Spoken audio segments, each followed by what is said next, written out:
বাংলাদেশ বনাম আয়ারল্যান্ড রোমাঞ্চে ভরা দ্বিতীয় টি-20তে 4 উইকেটে বাংলাদেশে জয়।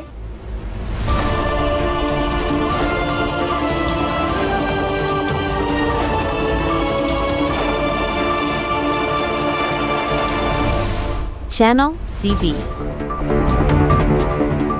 চট্টগ্রামের জহুর আহমেদ চৌধুরী স্টেডিয়ামে বাংলাদেশ ও আয়ারল্যান্ডের মধ্যকার দ্বিতীয় টি-20 ম্যাচটি পরিণত হয় দারুণ এক রোমাঞ্চকর লড়াইয়ে।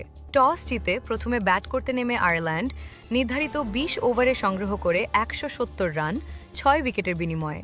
তাদের ইনিংসের মূল ভরসা ছিল শক্ত ব্যাটিং লাইন আপ, যারা মাঝপথে কিছুটা চাপে পড়লেও শেষ দিকে দ্রুত রান তুলে চ্যালেঞ্জিং স্কোর গড়ে তোলে।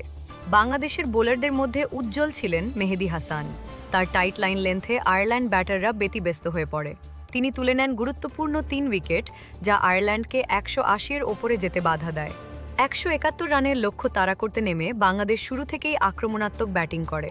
অধিনায়ক লিটন দাস খেলেন দারুণ এক ইনিংস, 30-7 বলে 66 রান। তার এই ব্যাটিং বাংলাদেশের রান চেজকে সহজ করে দেয়। ম্যাচের সবচেয়ে আলোচিত মুহূর্ত আসে এক অদ্ভুত ঘটনার মাধ্যমে, টাওয়েল ইন্টারফিয়ারেন্স। আয়ারল্যান্ডের এক ফিল্ডারের হাতে থাকা তোয়ালে বলের গতি ও দিককে প্রভাবিত করায় যেটি ক্যাচ হওয়ার কথা ছিল সেটি ছক্কায় পরিণত হয়।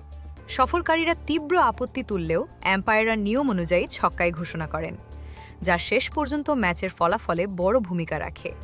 শেষ দিকে কিছুটা চাপে পড়লেও সাইফুদ্দিনের শান্ত স্নায়ু ও 2টি গুরুত্বপূর্ণ বাউন্ডারি বাংলাদেশকে জয় নিশ্চিত করতে সাহায্য করে। 2 বল হাতে রেখে 4 উইকেটে জয় তুলে নেয় টাইগাররা এবং 3 ম্যাচ সিরিজে সমতা ফেরায় 1-1। এই জয়ে বাংলাদেশের আত্মবিশ্বাস এখন তুঙ্গে, আর সিরিজের তৃতীয় ও শেষ টি-20 জমে উঠেছে। এই ছিল এখনকার মতো আপডেট। রাজনীতি ও দেশের অন্যান্য খবর জানতে আমাদের সঙ্গে থাকুন। ধন্যবাদ।